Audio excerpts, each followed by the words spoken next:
Hi, Obi here. Today I wanted to talk to you about Millionaire Detective. The main character looks like a manhwa main character, so here for it. It's made by Studio Cloverworks, who is the maker of Fairy Tail and Fate Grand Order Babylonia Demon Front. The thing about those two is that one of them is not very good, and the other one is absolute nonsense. What's unique about this is that it is an in-studio story. There is no manhwa, there is no manga, there is no other writing, it's just them.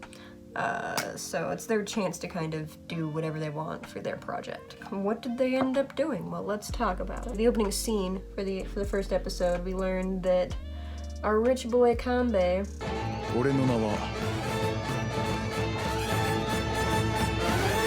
Kambe Daisuke has some background trauma of his parents dying, very Batman, and our desk boy cop Katou, he's kind of the only one in the office that is committed to his work. They're doing your average like neighborhood cop stuff. They're not doing anything special. And so the next thing you see is the opening.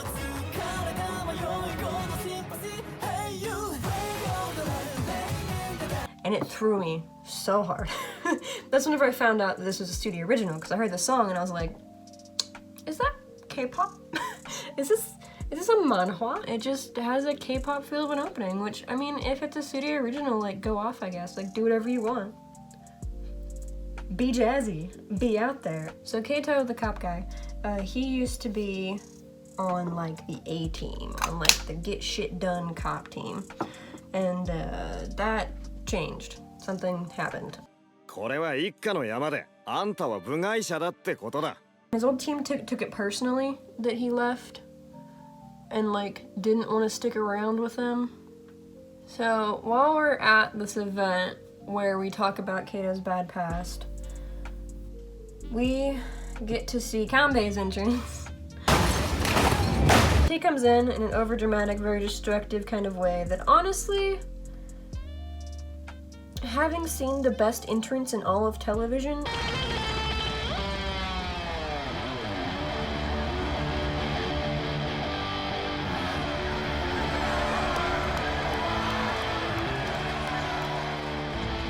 I thought was kind of underwhelming. I kind of expected more from Kambe, like, crank up the heat, boy. I get different vibes from Kambe. He's like all Bruce Wayne and no Batman, you know what I mean? While all that's happening, we get a side story that's actually kind of funny about these two robbers.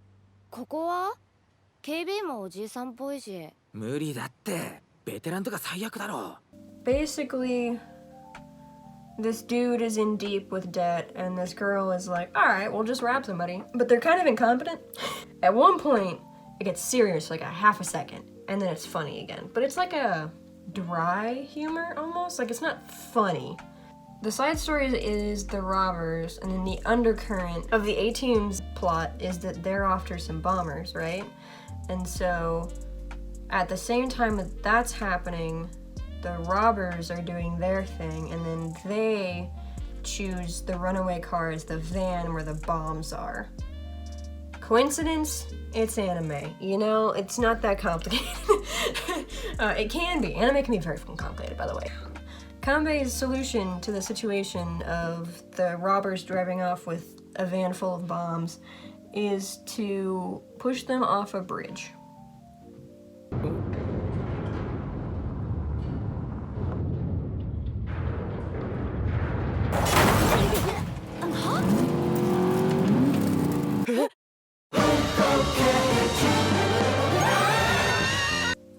Not just any bridge, one of those drawbridges where it's like, it like comes up to like let boats through in like big cities. Yeah, he pushes them up and off of one of those in a really slick move.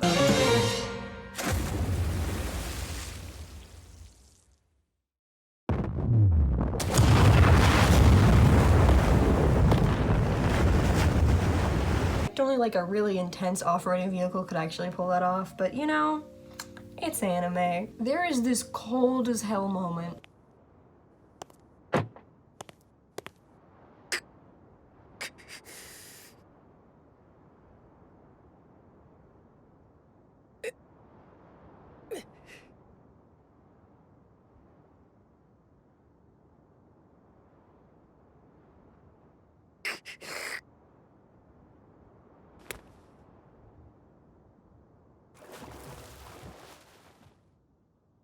And I'm just sitting there like, that was cold as hell. Not only because, you know, that's just not what a partner would do. That's just not heartfelt. He's not even a freaking tsundere, you know what I mean? He's just cold. What threw me is like, did he just kill him? Is Kato dead? Are they gonna take that turn? Cause that was a lot. No, he's not dead. However, so at 50 feet, water feels like concrete if you fall on it, which is 4 stories. Those bridges, whenever they're pulled up, can be like, what was it, 70 meters? And so that's about 200 feet. So that's 4 times concrete levels of pain. And I mean, it doesn't have to, like it can be a shorter bridge, you know what I mean? So like half that is still double the amount. So like 8 stories, that's still insane. And he should be dead. I know it's anime logic, so like he's fine, whatever, who cares, it's no big deal. Shut up. But like, surface tension should have killed him. There's this moment after Kato nearly dies of surface tension. こちら神戸大輔君だ。今日から我々の仲間になる。彼はかの神戸家の人間で、イギリスで専門的な。And oh, to be a fly on the wall during that special training that Kambe went through in frickin' England, because it's got to be like, you know, 007 training is what they're talking about, you know what I mean? Like, I mean, I don't know what I mean, because I didn't.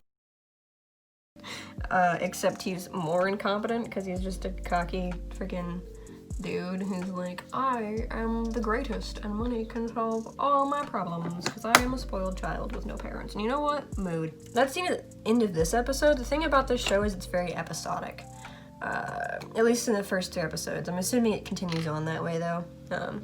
I can't tell you because there's no more episodes to watch. In the second episode, it's a lot of comparison on like what's more effective. Traditional moral justice policing. 全部吐いてやり直せ。お前のためじゃねえ。おふくろさんのためだ。わかるな。Or money. いくらだ。何が。いいねで情報を買おう。 And it's equally effective. And then the second time, it is they're doing a drug bust, and Kambe absolutely crushes it, while Kato could not have been worse at it.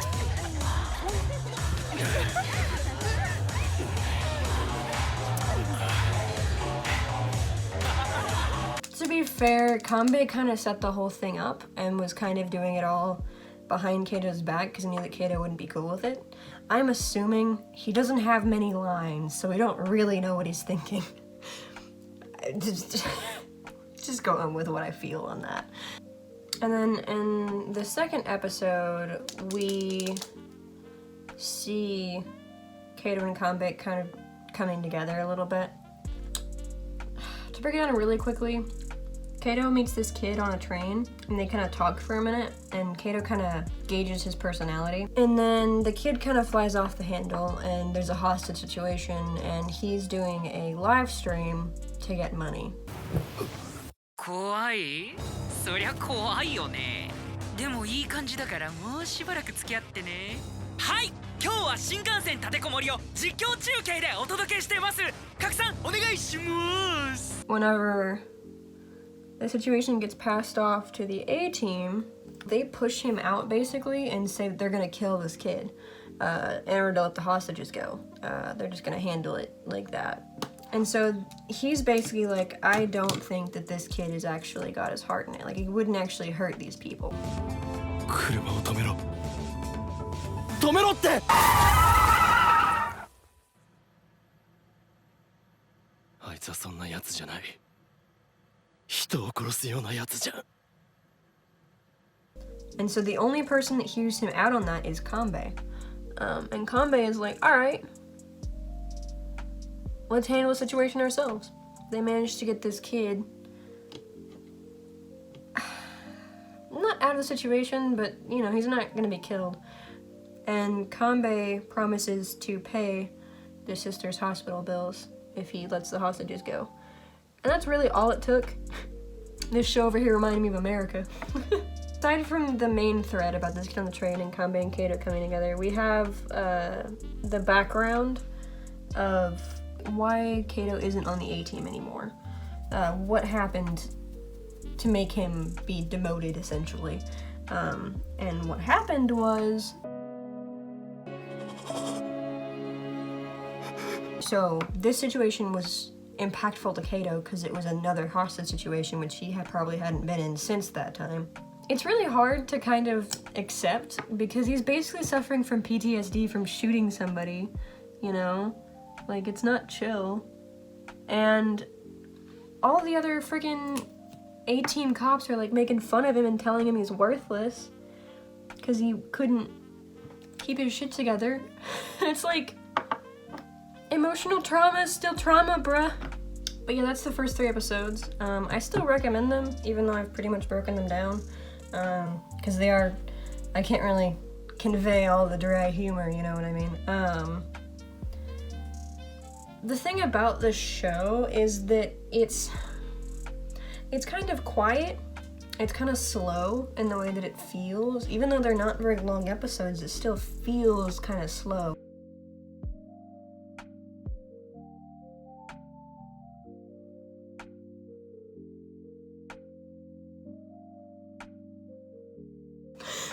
I'll probably watch the rest of it eventually, as like a palate cleanser after like a, you know, a scary show or a intensively, complex show. So this show is nice because only like 2 main characters and nobody else really matters because it's episodic, like how in Space Dandy there's only really the 3 main characters, nobody else really freaking matters, right? So that's really nice, it's really refreshing, it's really chill. But yeah, that's it. And I'm like, who's talking? Who is this? Anyway, so it's not very complicated. There's a cat hair in my tea. Also, I hate this mug. He almost trusts him or something, which is foolish. Damn foolish. Kambe's, I'm not gonna get my freaking makeup done anyway.